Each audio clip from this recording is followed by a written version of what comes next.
चलिए फ्रेंड, आज का जो अपना टॉपिक है Q&A यानी question and answer for boiler attendant first class and second class को स्टार्ट करते हैं। तो देखिए, मैं यहां पे लिखा हूं पार्ट 3 एंड वाटर केमिस्ट्री, यानी कि इस वीडियो में हम लोग केवल वाटर केमिस्ट्री के बारे में डिस्कस करेंगे, जो कि बॉयलर अटेंडेंट फर्स्ट क्लास और सेकंड क्लास के इंटरव्यू के दौरान जनरली पूछा जाता है। तो देखिए, इससे पहले हम लोग 2 पार्ट में वीडियो अपलोड किए हैं, जो कि बॉयलर से रिलेटेड क्वेश्चन आंसर आपसे पूछा गया है, उसके बारे में हम लोग डिटेल से डिस्कस किए। यानी कि अगर आप बॉयलर अटेंडेंट का इंटरव्यू के लिए बैठे हो तो आपको बॉयलर से क्या क्या क्वेश्चन अराइज किया जा सकता है, उसको कैसे आंसर डिलीवर करना है, उसके लिए हम लोग 2 पार्ट ऑलरेडी अपलोड कर चुके हैं। अगर वीडियो नहीं देखे होंगे तो डिस्क्रिप्शन बॉक्स में लिंक मिल जाएगा, प्लीज उसको देख लीजिएगा। और इस वीडियो में हम लोग डिस्कस करेंगे कि अगर आप बॉयलर फर्स्ट क्लास या सेकंड क्लास के इंटरव्यू के लिए बैठे हो तो आपसे वाटर केमिस्ट्री के बारे में क्या क्या पूछा जा सकता है और उसको कैसे आपको डिलीवर करना है, यानी उसको आंसर कैसे देना है, उसके बारे में हम लोग इस वीडियो में डिटेल से डिस्कस करेंगे। तो हमारे साथ बने रहिए, पूरे एंड तक वीडियो देखिएगा, बहुत ही इंफॉर्मेटिव वीडियो होने वाला है। तो चलिए इस वीडियो को करते हैं स्टार्ट।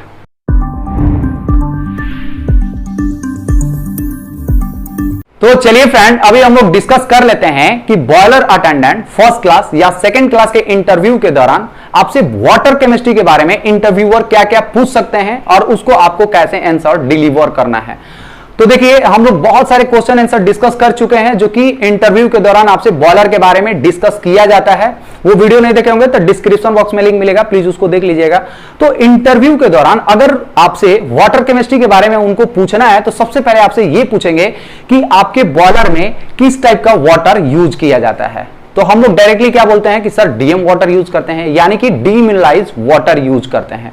तो वहां पे आपसे ये क्वेश्चन पूछ सकते हैं कि डीमिनरलाइज होता क्या है, यानी कि डीमिनरलाइजेशन होता क्या है। तो जैसे कि इसके नाम से ही पता चल रहा है, डीमिनरलाइजेशन यानी कि वाटर के अंदर जितने भी मिनरल्स है, जितने भी इंप्यूरिटीज है, उसको रिमूव करना, वो प्रोसेस क्या कहलाता है, डीमिनरलाइजेशन प्रोसेस कहलाता है। तो आपसे यहां पे ये पूछ सकते हैं कि पानी के अंदर जो इंप्यूरिटीज है, यानी कि जो भी मिनरल्स है, उसको रिमूव करने का जरूरत क्यों पड़ा। अगर आप डायरेक्टली इंप्यूरिटीज वाला वाटर अगर बॉयलर में भेजते हैं तो क्या इफेक्ट होगा। तो देखिए, जैसे ही आपसे ये क्वेश्चन अराइज करेंगे कि डीएम वाटर के जगह पे अगर हम लोग डायरेक्टली रॉ वाटर को बॉयलर के अंदर फीड करेंगे तो क्या प्रॉब्लम होगा, क्या हम लोग फीड कर सकते हैं या नहीं कर सकते हैं। तो यहां पे हम लोग को आंसर क्या डिलीवर करना है कि सर यहां पे हम लोग रॉ वाटर को डायरेक्टली यूज नहीं कर सकते हैं, क्योंकि इस रॉ वाटर के अंदर बहुत सारा इंप्यूरिटीज होता है, जो कि हमारा जो बॉयलर ट्यूब है उसके अंदर डिपोजिशन हो जाता है, इंप्यूरिटीज का डिपोजिशन हो जाता है, जिसके चलते हमारा ट्यूब बहुत जल्द ही फेलियर हो जाता है और वहां पे अच्छे से हीट का ट्रांसफर नहीं होता है, जिससे हमारा जो बॉयलर है उसका एफिशिएंसी डिक्रीज हो जाता है। इसको शॉर्ट में ऐसे उनको बताना है। तब वहां से आपको एक क्वेश्चन अराइज कर सकते हैं कि वाटर के अंदर, यानी कि रॉ वाटर के अंदर कौन कौन सा इंप्यूरिटीज होता है जो कि बॉयलर के लिए हार्मफुल होता है। तो देखिए, इंप्यूरिटीज जितने भी है वो सारा बॉयलर के लिए हार्मफुल होता है। तो वहां पे अगर आपसे इंप्यूरिटीज के बारे में पूछेंगे तो आपको यही बताना है कि वाटर के अंदर मेनली 4 टाइप का इंप्यूरिटीज देखने को मिलता है। एक होता है आपको डिजॉल्व इंप्यूरिटीज। डिजॉल्व का मतलब कि घुला हुआ। जैसे कि हम लोग जानते हैं कि पानी के अंदर साल्ट होता है, अगर आप नॉर्मल वाटर के अंदर साल्ट मिला देंगे तो आपको पता नहीं चलेगा कि इसके अंदर साल्ट है। जब पिएंगे तब आपको पता चलेगा, कड़वा लगेगा, तब बोलेंगे कि यार इसके अंदर तो साल्ट ज्यादा है। तो साल्ट किसको बोलते हैं, तो कैल्शियम, मैग्नीशियम और सोडियम का जो कार्बोनेट है, बाइकार्बोनेट है, सल्फेट है, सिलिकेट है, नाइट्रेट है, क्लोराइड है, ये सब चीज क्या होता है, पानी के अंदर साल्ट है।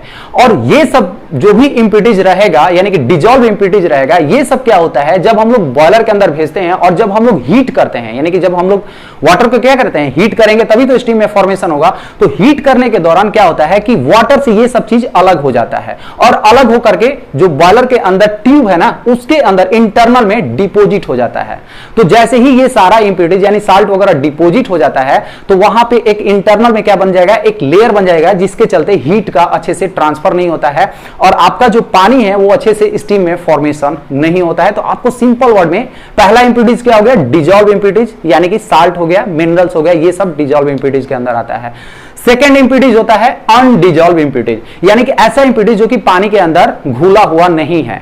जैसे कि पानी के अंदर आपका सैंड हो गया, मड हो गया, सेडिमेंट हो गया, तो मड का मतलब क्या होता है? मड को हिंदी में बोला जाता है कचड़ा। यानी कि जैसा कि हम लोग जानते हैं कि पानी के अंदर मिट्टी भी घुला हुआ रहता है, तो वो सब क्या होता है कि मड के अंदर आता है। और दूसरा होता है सैंड, यानी कि बालू हो गया। तीसरा होता है सेडिमेंट, यानी कि ये भी हमारा कचड़ा ही होता है। सेडिमेंट का मतलब हो गया कि पानी को जब हम लोग स्टे कर देंगे तो जो भी बड़े बड़े साइज के जो पानी के अंदर इंप्यूरिटीज है वो क्या होगा? बॉटम में सेटल डाउन होगा, जो कि अनडिजॉल्व फॉर्म में होगा। डिजॉल्व वाला तो आपको सेटल डाउन नहीं होगा, जो अनडिजॉल्व होगा। जैसे आप घर में भी क्या करते हैं, जब बाल्टी के अंदर जो गंदगी रहता है उसको छोड़ देते हैं तो कुछ जो इंप्यूरिटीज है वो बॉटम में सेटल डाउन रहता है, लेकिन कुछ इंप्यूरिटीज आप देखेंगे कि पानी के अंदर अभी भी तैरते रहता है। तो वो जो इंप्यूरिटीज तैरते रहता है वो क्या होता है? उसका डेंसिटी कम होता है, जो कि पानी के अंदर तैरते रहता है। तो आप नॉर्मली अगर पानी को नीचे रख देंगे तो जो भी बड़े बड़े साइज के जो इंप्यूरिटीज है वो तो बॉटम में सेटल डाउन होगा। तो कौन सा सेटल डाउन होगा? केवल अनडिजॉल्व जो इंप्यूरिटीज है वो। तो हम लोग यहां पे डिस्कस कर लिए, दो इंप्यूरिटीज होता है, एक डिजॉल्व जो कि घुला हुआ रहता है जैसे कि नमक वगैरह हो गया, दूसरा अनडिजॉल्व जो कि सैंड, मड और सेडिमेंट। और तीसरा इंप्यूरिटीज इसके अंदर कौन सा आता है? तो डिजॉल्व गैसेस। जैसे कि हम लोग जानते हैं कि पानी के अंदर कुछ डिजॉल्व यानी कि घुला हुआ गैस होता है, जैसे कि इसके अंदर हमारा ऑक्सीजन होता है, इसके अंदर कार्बन डाइऑक्साइड होता है। और नेक्स्ट और लास्ट जो इंप्यूरिटीज पानी के अंदर देखने को मिलता है वो होता है कि मतलब अदर इंप्यूरिटीज में आता है, जैसे कि हमारा ऑयल हो गया, ग्रीस हो गया, अल्कोहल वगैरह हो गया। ये मेनली 4 टाइप का इंप्यूरिटीज आपको देखने को मिलता है। अगर हम लोग ये डायरेक्टली बॉयलर में देंगे तो वहां पे डिपोजिशन होगा और हीट ट्रांसफर जो है वो कम होगा, जिसके चलते हमारा ट्यूब जो होता है फाइनली फेलियर हो जाता है। तो ये सारा इंप्यूरिटीज आपको बताना है। और जैसे ही आप इंप्यूरिटीज बताएंगे तो आपसे वो पूछेंगे कि इस इंप्यूरिटीज को डीएम प्लांट में कैसे हम लोग रिमूव करते हैं।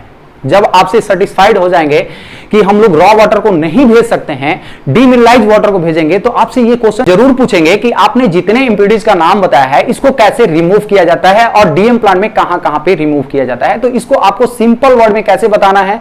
तो देखिए, सबसे पहले हम लोग जो रॉ वाटर है उसको कहां भेजते हैं? तो एमजीएफ यानी कि मल्टीग्रेड फिल्टर। मल्टीग्रेड फिल्टर क्या करता है कि पानी के अंदर जो भी सस्पेंडेड इंप्यूरिटीज है, यानी कि जो भी अनडिजॉल्व सस्पेंडेड इंप्यूरिटीज है, उसको क्या करता है? रिमूव करता है।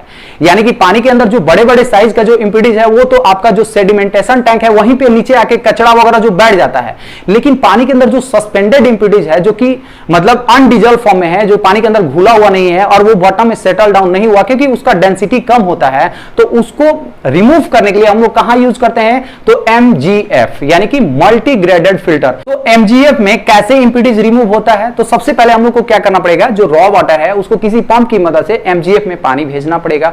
तो देखिए, एमजीएफ का वर्किंग प्रिंसिपल के लिए हम लोग ऑलरेडी डिटेल से डिस्कस किए हैं, आपको लिंक डिस्क्रिप्शन बॉक्स में मिलेगा। अगर आपको डिटेल से इसका इंफॉर्मेशन जानना है तो आप डिस्क्रिप्शन बॉक्स में मैं बहुत सारे वीडियो का लिंक दूंगा, उसको आप लोग हर वीडियो को देखेंगे तो आपका जो वाटर केमिस्ट्री है ना वो बहुत ही अच्छे से कॉन्सेप्ट क्लियर हो जाएगा। ये मैं एक ओवरव्यू दे रहा हूं कि क्या क्या होता है और कहां पे क्या इंप्यूरिटीज रिमूव होता है। तो यहां पे हम लोग वेरी फास्ट मैनर में निकलेंगे।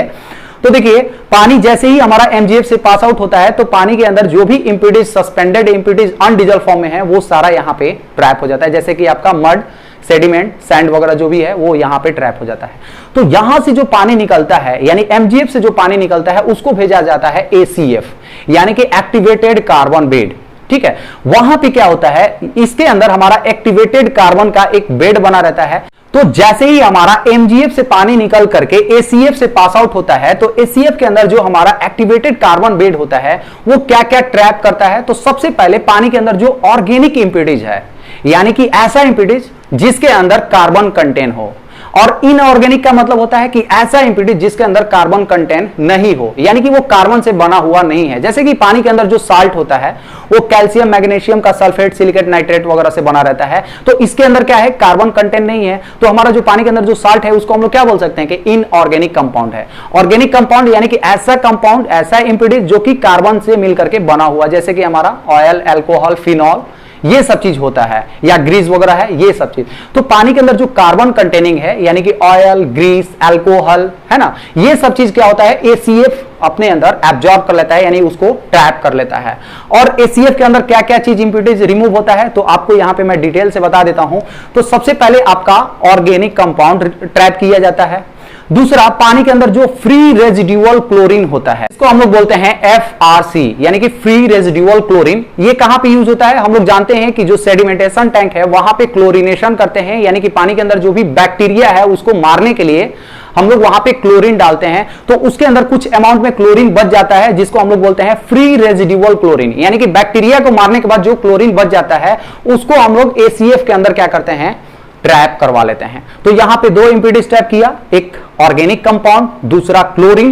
और यहां पे क्या ट्रैप होता है? तो यहां पे पानी के अंदर जो कलर होता है, यानी कि जो रंग होता है, उसको भी यहां पे, जैसे कि मान लीजिए अगर मिट्टी घुला हुआ है तो मिट्टी के कलर का हो जाता है, तो यहां पे कलर को भी वो क्या करता है? ACF मतलब रिमूव कर देता है, मतलब फ्रेश कलर यहां से निकलेगा। दूसरा, यहां पे ऑर्डर, यानी कि गंध, पानी के अंदर जो गंध मारता है ना, कि बहुत ज्यादा बदबू मारता है, उसको भी ये क्या करता है? यहां पे एब्जॉर्ब कर लेता है, यानी कि उसको ट्रैप कर लेता है। तो कलर हो गया, गंध हो गया, जो बैड टेस्ट होता है, यानी कि जो पानी अगर पिएंगे वो गंदा वाला पानी, तो उसमें क्या होता है? बहुत बुरा टेस्ट होता है, तो उस टेस्ट को भी यहां पे क्या कर लिया जाता है? ट्रैप किया जाता है। तो इस तरह से ACF यानी कि एक्टिवेटेड कार्बन फिल्टर द्वारा क्या क्या ट्रैप हो गया?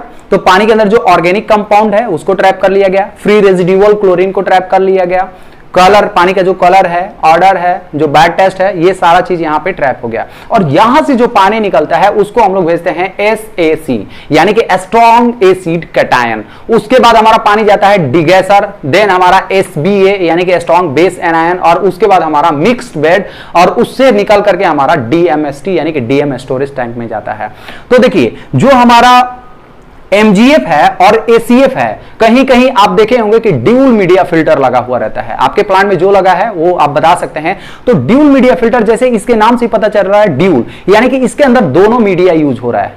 जैसे कि हमारा MGF में क्या होता है? केवल सैंड बेड होता है, और ACF में क्या होता है? केवल एक्टिवेटेड कार्बन बेड होता है। लेकिन अगर आपके यहां ड्यूल मीडिया फिल्टर है तो इसके अंदर दोनों मीडिया होगा, यानी कि इसके अंदर सैंड मीडिया भी होगा और इसके अंदर आपका एक्टिवेटेड कार्बन मीडिया भी होगा। तो अगर आपके प्लांट में ड्यूल मीडिया फिल्टर लगा है तो यहां पे आपका दोनों इंपीडेंस एक साथ रिमूव करता है, यानी कि पानी के अंदर जो ACF रिमूव करता है वो भी यहां पे रिमूव करेगा ड्यूल मीडिया फिल्टर के अंदर, और जो MGF रिमूव करता है, जो भी सस्पेंडेड इंपीडेंस है, उसको ये क्या करेगा?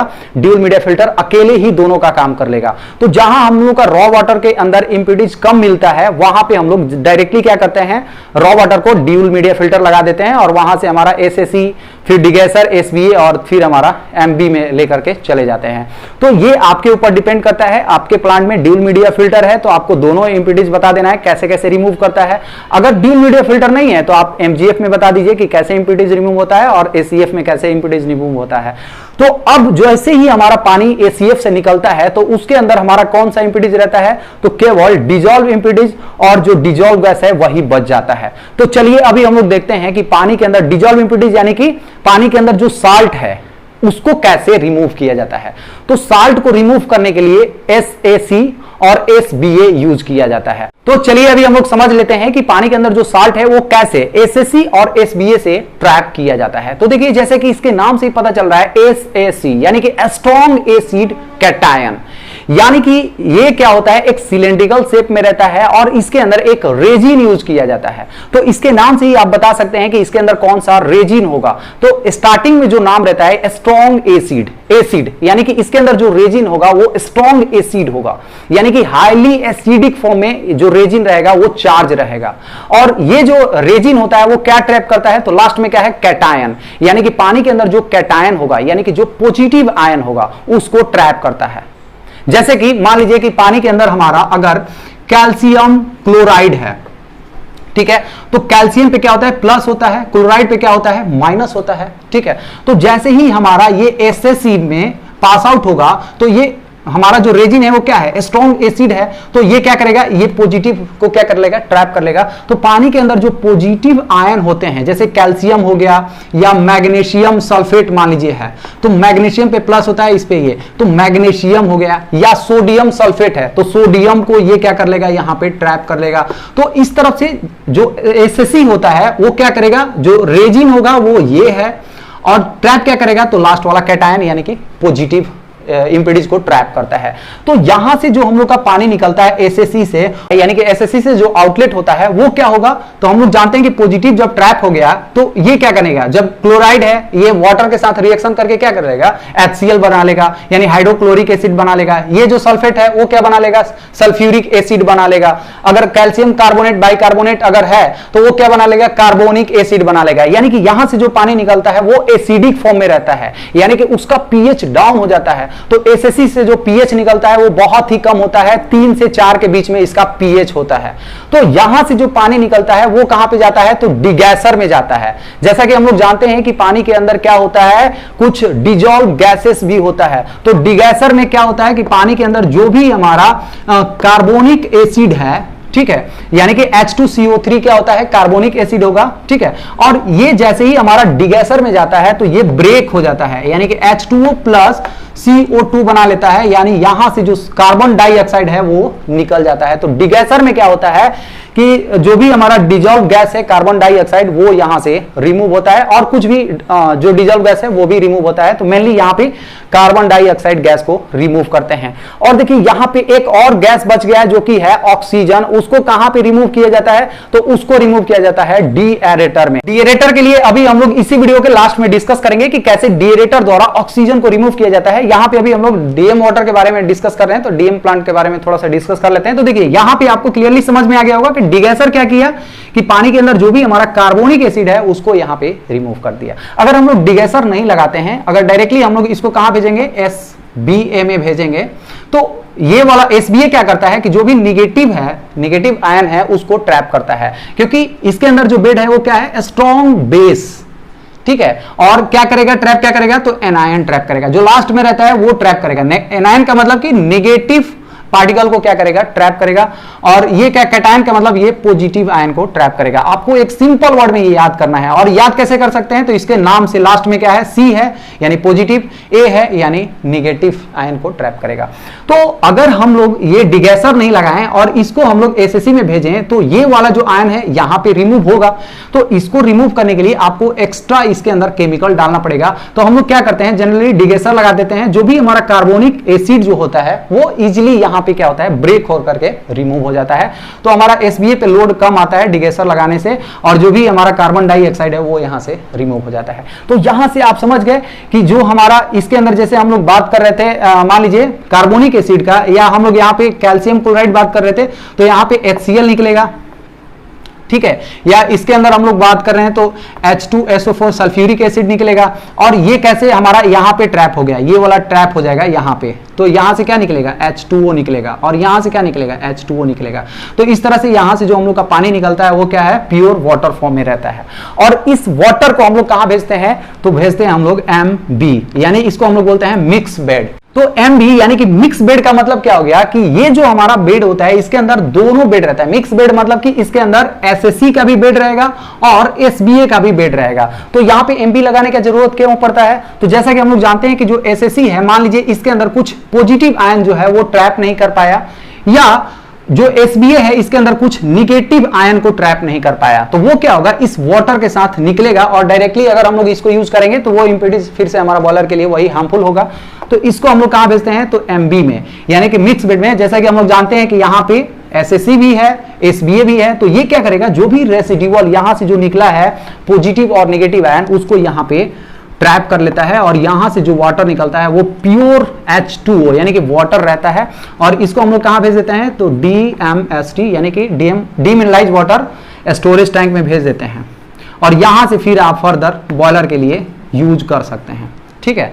तो ये इसका प्रोसीजर है। उम्मीद करता हूं कि आपको डीएम प्लांट का जो प्रोसीजर है वो अच्छे से समझ में आ गया होगा कि कहां पे क्या क्या इंप्योरिटीज, चारों इंप्योरिटीज आपका यहां पे रिमूव हो गया। अब पानी के अंदर जो ऑक्सीजन है, डिजॉल्व ऑक्सीजन, कार्बन डाइऑक्साइड तो रिमूव कर दिए, डिजॉल्व ऑक्सीजन को हम लोग कहां पे रिमूव करते हैं, तो उसको हम लोग करते हैं डीआईरेटर में। यहाँ पे डीएरेटर, यहाँ पे डीएरेशन करते हैं, यानी कि पानी के अंदर जो भी डिजॉल्व ऑक्सीजन है उसको मैकेनिकल मेथड द्वारा 95% रिमूव किया जाता है। तो देखिए डीएरेटर के लिए हम लोग ऑलरेडी डिस्कस कर चुके हैं, लिंक आपको डिस्क्रिप्शन बॉक्स में मिल जाएगा, उसको बिल्कुल देख लीजिएगा, आपका कॉन्सेप्ट क्लियर हो जाएगा। और जो भी हमारा रिमेनिंग 5% जो डिजॉल्व ऑक्सीजन है उसको हम लोग केमिकल मेथड से रिमूव करते हैं। तो केमिकल हम लोग कौन सा यूज करते हैं डीएरेटर में, तो वो होता है हाइड्रोजन, यानी कि N2H4 होता है, ठीक है, जिसको हम लोग एलपी डोजिंग भी बोलते हैं।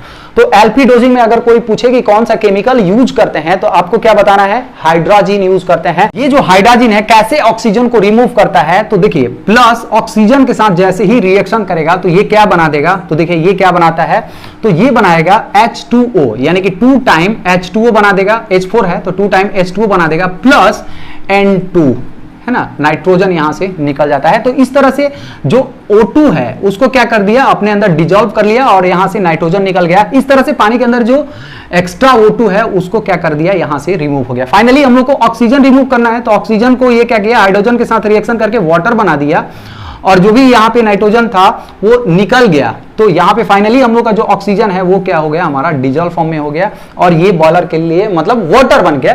तो इस तरह से हम लोग बोल सकते हैं कि हाइड्रोजन डाल के हम लोग क्या करते हैं, ऑक्सीजन को रिमूव करते हैं। तो इस तरह से हमारा पानी के अंदर जितने भी इंप्योरिटीज है हम लोग यहाँ से रिमूव कर लिए। तो एलपी डोजिंग के बारे में आपसे पूछेंगे तो आप क्या बोलेंगे, हाइड्रोजन यूज करते हैं, जिसका फॉर्मूला ये होता है और इसका केमिकल रिएक्शन ये होता है। तो यहां से जैसे ही एलपी डोजिंग का क्वेश्चन खत्म होता है तो वो आपसे क्वेश्चन कर सकते हैं कि एचपी डोजिंग क्या होता है ना, हाई प्रेशर डोजिंग, एलपी यानी कि लो प्रेशर डोजिंग। तो हाई प्रेशर डोजिंग हम लोग कहां पे करते हैं, तो जहां पे हाई प्रेशर होगा, तो हाई प्रेशर कहां रहता है, तो हमारा बॉयलर ड्रम के अंदर हाई प्रेशर होता है, ठीक है। तो वहां पे हम लोग केमिकल जो डोज करते हैं उसको हम लोग क्या बोलते हैं, एचपी डोजिंग। तो ड्रम के अंदर हम लोग कौन सा केमिकल डोज करते हैं, तो वहां पे हम लोग क्या करते हैं, टीएसपी यानी कि try sodium, Na3 try sodium, P से यानी कि फॉस्फेट, ट्राई सोडियम फॉस्फेट डालते हैं।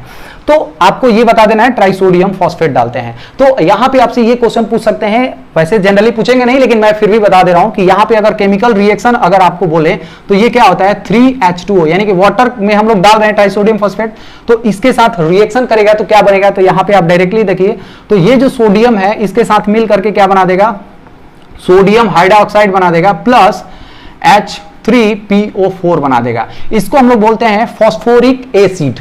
ये क्या होता है, फॉस्फोरिक एसिड बन गया। और ये क्या है, सोडियम हाइड्रोक्साइड यानी कि कॉस्टिक, जो कि पीएच इंक्रीज करता है, यानी कि जैसे आप ट्राइसोडियम फॉस्फेट डालेंगे तो आपका जो वाटर है उसका पीएच क्या हो जाएगा, इंक्रीज हो जाएगा। और ये जो हमारा फॉस्फोरिक एसिड होता है वो क्या करता है कि पानी के अंदर जो भी मतलब आयरन ऑक्साइड हुआ है, जो भी कोरोजन वगैरह है, उसको प्रिवेंट करता है। तो कैसे प्रिवेंट करेगा, मान लीजिए कि किसी कारण की वजह से हमारा ऑक्सीजन पानी के अंदर मौजूद है, तो वो ऑक्सीजन आयरन के साथ रिएक्शन करके क्या बना लेता है, आयरन ऑक्साइड, यानी कि Fe2O3, यानी कि इसको हम लोग फेरिक ऑक्साइड भी बोलते हैं। तो ये जो फेरिक ऑक्साइड है ये क्या होता है, हमारा कोरोजन होता है, ये हमारा ट्यूब को क्या कर देता है, कोरोड कर देता है। ऑक्सीडाइज हुआ यानी कि मेटल को क्या किया, वहां से खाया।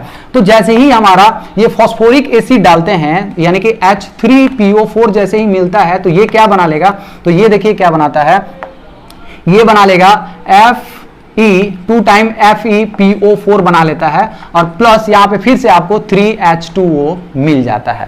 इस तरह से ये जो हमें आयरन फॉस्फेट मिलता है ये स्लज के फॉर्म में रहता है और इसको हम लोग CVD या IVD के माध्यम से क्या करते हैं, निकाल देते हैं। तो यहां पे देखा जाए तो जो ट्राइसोडियम फॉस्फेट है वो क्या किया, एक तो हमारा पीएच बूस्टर का काम किया, यानी कि पानी का पीएच बढ़ाया, और दूसरा हमारा स्लज रिमूवल किया, क्योंकि स्लज को भी यहां से रिमूव कर रहा है। तो ये हमारा ट्राइसोडियम फॉस्फेट का वर्क होता है। अगर आपसे पूछे कि हमारा एचपी डोजिंग का काम क्या होता है और एलपी डोजिंग का काम क्या होता है, केमिकल रिएक्शन में आपको समझने के लिए बोल दिया हूं कि कैसे होता है, ये आपको पता रहेगा तो आप एकदम अच्छे से मतलब इंटरव्यू दे सकते हैं और अच्छे से उनको सेटिस्फाई कर सकते हैं।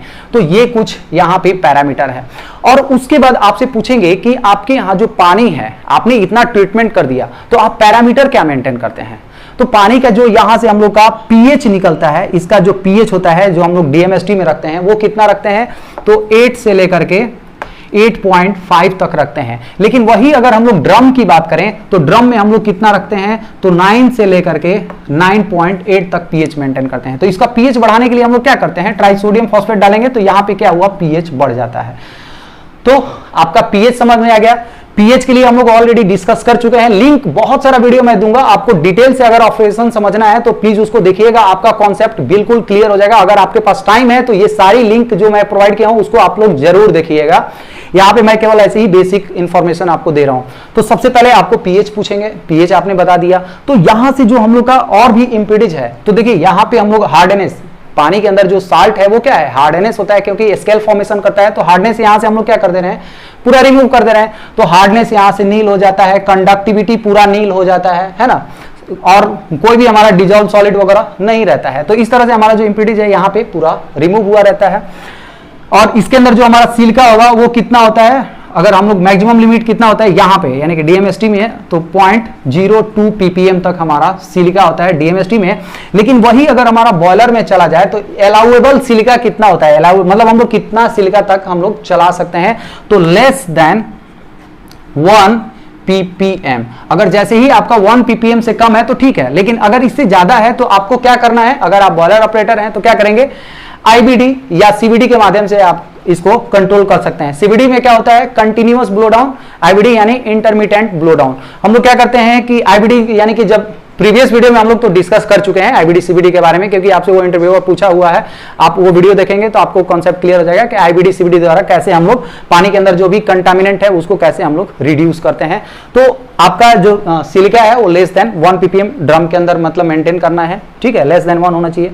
और कंडक्टिविटी, कंडक्टिविटी का मतलब क्या होता है, कंडक्टिविटी के लिए भी मैं वीडियो अपलोड किया हूं, लिंक आपको डिस्क्रिप्शन बॉक्स में मिल जाएगा, प्लीज उसको देख लीजिएगा। कंडक्टिविटी मतलब होता है, इसको हम लोग बोलते हैं कंडक्ट करना, यानी कि चालक, इलेक्ट्रिक चालक, मतलब कि करंट जहां पे फ्लो करता हो उसको हम लोग क्या बोलते हैं, कंडक्टिविटी बोलते हैं। तो पानी के अंदर करंट कब पैदा होगा, कब करंट मतलब फ्लो करेगा, तो जब पानी के अंदर प्लस और माइनस आयन होगा। जैसे कि मान लीजिए कैल्शियम क्लोराइड है तो इस पे प्लस है माइनस है, अगर पानी के अंदर हमारा साल्ट मौजूद रहेगा या कोई भी प्लस या माइनस आयन मौजूद रहेगा तो हमारा पानी के अंदर करंट फ्लो करने लगेगा। अगर हम लोग डीएमएसटी में जो पानी है वो क्या है, पूरा एकदम मिनरल फ्री है, इसके अंदर कोई भी मिनरल नहीं, कोई भी इंपिडेंस नहीं है, इसके अंदर अगर आप करंट डाल रहे हैं उसके अंदर आप हाथ भी डाल देंगे ना तो आपको करंट नहीं लगेगा, क्योंकि इसके अंदर जो भी आयंस है वो हम लोग रिमूव कर दिए, यहां पे करंट नहीं लगने वाला है। लेकिन इसके अंदर 1 चम्मच आप केवल मतलब नमक डाल दीजिए, उसके बाद हाथ डालिए, तो नमक में क्या है, प्लस और माइनस आयन आ गया, ये सब क्या है, नमक है। तो नमक डालने के बाद जैसे ही आप हाथ डालने वाले हैं तो आपको बहुत तेज झटका लगने वाला है, क्योंकि उसके अंदर आपने प्लस और माइनस आयन डाल दिया है। तो वहां पे क्या होगा, अब वो इलेक्ट्रिक पावर क्या करेगा, कंडक्ट करेगा, क्योंकि वहां पे प्लस माइनस उसको मिल गया है, तो आपको बहुत तेज झटका लगने वाला है। तो इसका मतलब यही होगा कि अगर पानी के अंदर प्लस माइनस आयन मौजूद है, चाहे वो साल्ट के फॉर्म में हो या ऐसे ही आपका chlorine, chloride, sodium single way में भी प्रेजेंट रहेगा तो भी आपको झटका लगने वाला है। तो हम लोग जो कंडक्टिविटी है वो कितना मेंटेन करते हैं, तो लेस देन 100 ppm यानी कि पार्ट पर मिलियन, और इससे कम ही मेंटेन करना है। जनरली हम लोग मेंटेन कितना करते हैं, तो बिलो 50 ppm तक मेंटेन करते हैं। और कंडक्टिविटी अगर बढ़ जाए, सिलिका बढ़ जाए, कंडक्टिविटी बढ़ जाए, ये सब चीज बढ़ जाता है, तो हम लोग क्या करते हैं कि आईबीडी वगैरह दे करके इसका मेंटेन कर लेते हैं, यानी कि हायर कंसंट्रेशन का जो इंपिडेंस वाटर है उसको रिमूव कर देते हैं, और लो कंसंट्रेशन का ये जो डीएम वाटर है वहां पे मेकअप कर लेते हैं, जिससे हमारा जो ये पैरामीटर है वो मेंटेन हो जाता है। तो आपको समझ में आ गया होगा कंडक्टिविटी क्या है। आपको क्या बोलना है कि जो कि इलेक्ट्रिक पावर कंडक्ट करता हो, यानी कि पानी के अंदर अगर प्लस माइनस आयन मौजूद रहेगा तो वो इलेक्ट्रिक पावर कंडक्ट करेगा। तो आपको समझ में आ गया होगा कि हमारा सिलिका है, इसमें तो एकदम कितना है, बहुत कम होना चाहिए, ठीक है, यानी कि यहां से सिलिका आपको निकलना ही नहीं चाहिए। लेकिन ड्रम की अगर बात करें तो लेस देन 1 होना चाहिए, कंडक्टिविटी लेस देन 100 होना चाहिए, पीएच हमारा इतना मेंटेन है। पीएच कैसे मेंटेन किया जाता है, तो ट्राइसोडियम फॉस्फेट डाल के हम लोग यहाँ पे पीएच बूस्टर है ट्राइसोडियम फॉस्फेट, तो हम लोग पीएच मेंटेन कर लेते हैं। तो ये सब चीज कुछ क्वेश्चन आपसे पूछा जाता है। उम्मीद करता हूं ये जो वीडियो होगा आपके लिए बहुत ही हेल्पफुल होगा, क्योंकि वाटर केमिस्ट्री में अगर आप boiler first class, second class या यहाँ पे कोई भी मतलब इंजीनियर लेवल का है, उनको इससे ज्यादा क्वेश्चन किसी भी इंटरव्यू में नहीं पूछा जाता है। तो आप ये वीडियो आप लोग अच्छे से कॉन्सेप्ट क्लियर कर लीजिए, इसका नोट्स बना लीजिए, आपके लिए बहुत ही आगे चल के भी बहुत फायदेमंद होने वाला है। चलिए वाटर केमिस्ट्री के लिए आज के लिए इतना ही। और हाँ देखिए, अगर आपको इससे रिलेटेड कोई भी क्वेरी है आप डायरेक्टली कमेंट में पूछ सकते हैं, मैं उसको जल्दी रिप्लाई करूंगा। और यदि आपके पास कोई ऐसा क्वेश्चन हो जो कि boiler first class, second class या किसी से भी रिलेटेड है, आपको नहीं आता हो, तो आप कमेंट कीजिए, मैं उसको बहुत जल्दी रिप्लाई करूंगा या मैं एक वीडियो के माध्यम से आपको प्रोवाइड करूंगा। तो चलिए आज के लिए इतना ही। उम्मीद करता हूं ये टॉपिक जितना हम लोग डिस्कस किए अच्छे से समझ में आ गया होगा। अगर मेरा वीडियो आप लोग को अच्छा लगा, इंफॉर्मेटिव लगा, तो प्लीज मेरे वीडियो को लाइक कर दीजिए। अगर मेरे चैनल पावर डिस्कशन में आप लोग नए हैं तो प्लीज मेरे चैनल को सब्सक्राइब कर दीजिए। चलिए friends, thank you so much.